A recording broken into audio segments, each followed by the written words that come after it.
श्रीमद् भागवत गीता में भगवान कृष्ण के उपदेशों का वर्णन है। गीता की बातों का अनुसरण करने से व्यक्ति को जीवन के हर क्षेत्र में सफलता मिलती है। इसमें हर समस्या का हल छिपा है। गीता में दिए उपदेश आज भी उतने ही प्रासंगिक हैं और मनुष्य को जीवन जीने की सही राह दिखाते हैं। श्री कृष्ण कहते हैं,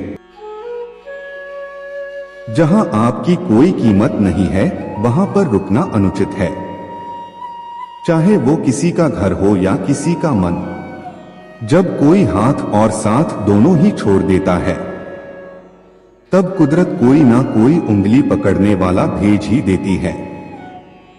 उन्हीं का नाम प्रभु है। जो मन को नियंत्रित नहीं करते हैं उनके लिए वह शत्रु के समान कार्य करता है। हे अर्जुन, व्यक्ति जो चाहे बन सकता है यदि वह विश्वास के साथ इच्छित वस्तु पर लगातार चिंतन करे। सिर्फ दुनिया के सामने जीतने वाला ही विजेता नहीं होता, बल्कि किन रिश्तों के सामने कब और कहां पर हारना है यह जानने वाला भी विजेता होता है। जो लोग बुद्धि को छोड़कर भावनाओं में बह जाते हैं उन्हें हर कोई मूर्ख बना सकता है। वक्त से पहले मिली चीजें अपना मूल्य खो देती है और वक्त के बाद मिली चीजें अपना महत्व। जैसे जल में तैरती नाव को तूफान उसे अपने लक्ष्य से दूर ले जाता है, ठीक वैसे ही इंद्रिय सुख मनुष्य को लौट गलत रास्ते की ओर ले जाता है। आपका विश्वास एक पर्वत को भी खिसका सकता है, लेकिन आपके मन का संदेह दूसरा पर्वत खड़ा कर सकता है। हमारा खुद पर विश्वास होना बहुत ही जरूरी है, क्योंकि हम अपने रास्ते पर खुद चलते हैं। वक्त कभी भी एक जैसा नहीं रहता है। उन्हें भी रोना पड़ता है जो बेवजह दूसरों को रुलाते हैं। अपनी इच्छा शक्ति के माध्यम से अपने आप को नई आकृति प्रदान करें। कभी भी स्वयं को अपनी आत्मइच्छा से अपमानित न करें। इच्छा एकमात्र स्वयं की मित्र होती है और इच्छा ही एकमात्र स्वयं की शत्रु भी होती है। अपनी पीड़ा के लिए संसार को दोष मत दीजिए, अपने मन को समझाओ। तुम्हारे मन का परिवर्तन ही तुम्हारे दुख का अंत है। खुद को कमजोर कभी नहीं समझना चाहिए। अगर आप गिरते हो तो उठने का प्रयास करो, लड़ो, पूरी निष्ठा से अपना कर्तव्य कर्म निभाओ। बाकी सब मुझ पर छोड़ दो। हो सकता है हर दिन अच्छा ना हो, लेकिन हर दिन में कुछ अच्छा जरूर होता है। धैर्य बनाए रखिए। कभी कभी आपको जीवन में सबसे अच्छा पाने के लिए सबसे बुरे दौर से गुजरना पड़ता है। रोना बंद करो और अपनी तकलीफों से खुद लड़ना सीखो, क्योंकि साथ देने वाले भी श्मशान से आगे नहीं जाते। समय जब न्याय करता है तब गवाहों की आवश्यकता नहीं पड़ती है। एक उपहार तभी असली और पवित्र है जब वह हृदय से किसी सही व्यक्ति को सही समय और सही जगह पर दिया जाए, और जब उपहार देने वाला व्यक्ति के अपने दिल में उस उपहार के बदले कुछ पाने की उम्मीद न रखता हो। सुंदरता आपके दृष्टिकोण में होती है। किसी को कीचड़ में खिला कमल भी लुभाता है और किसी को चांद में भी दाग नजर आता है। हे अर्जुन, जो कोई भी जिस किसी भी देवता की पूजा पूरे विश्वास के साथ करने की इच्छा रखता है, तब मैं उसका विश्वास उसी देवता में दृढ़ कर देता हूं। उदय किसी का भी अचानक नहीं होता। सूर्य भी धीरे धीरे निकलता है और ऊपर उठता है। धैर्य और तपस्या जिसमें है वही संसार को प्रकाशित कर सकता है। हे अर्जुन, स्वर्ग प्राप्त करने और वहां कई वर्षों तक वास करने के पश्चात एक असफल योगी का पुनः एक पवित्र और समृद्ध कुटुंब में जन्म होता है। हे अर्जुन, जो व्यक्ति अपने समान सर्वत्र समान देखता है, चाहे वह दुख हो या सुख हो, वह परम योगी माना जाता है। प्रेम हो या प्रार्थना ये तो मालूम नहीं, पर जो आपसे है किसी और से नहीं। अहंकार और संस्कार में बस इतना फर्क है।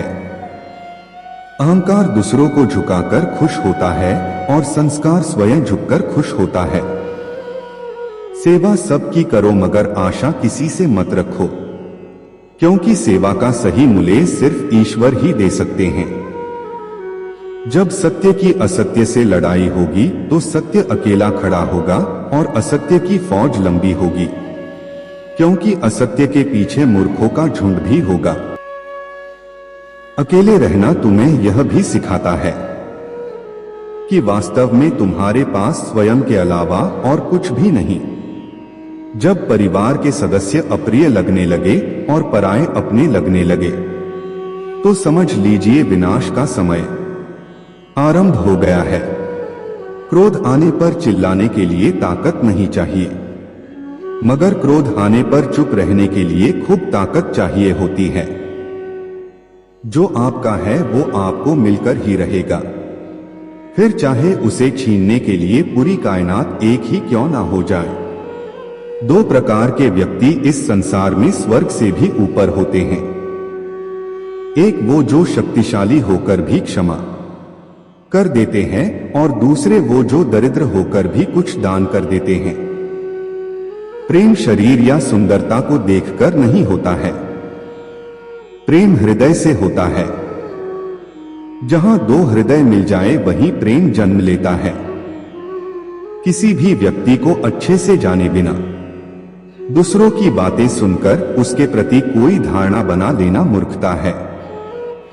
अगर साफ नियत से मांगा जाए तो ईश्वर नसीब से बढ़कर देता है।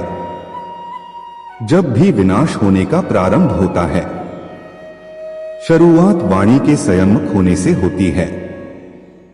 जीवन में सब कुछ खत्म होने जैसा कुछ भी नहीं होता। हमेशा एक नई शुरुआत हमारा इंतजार कर रही होती है। जीवन में यदि खुश रहना है तो अधिक ध्यान उस चीज पर दें जो आपके पास है, उस पर नहीं जो दूसरों के पास है। उस दिन हमारी सारी परेशानियां खत्म हो जाएगी, जिस दिन हमें यकीन हो जाएगा कि हमारा सारा काम ईश्वर की मर्जी से होता है। विपत्ति में धैर्य, वैभव में दया और संकट में सहनशीलता ही श्रेष्ठ व्यक्तियों के लक्षण हैं।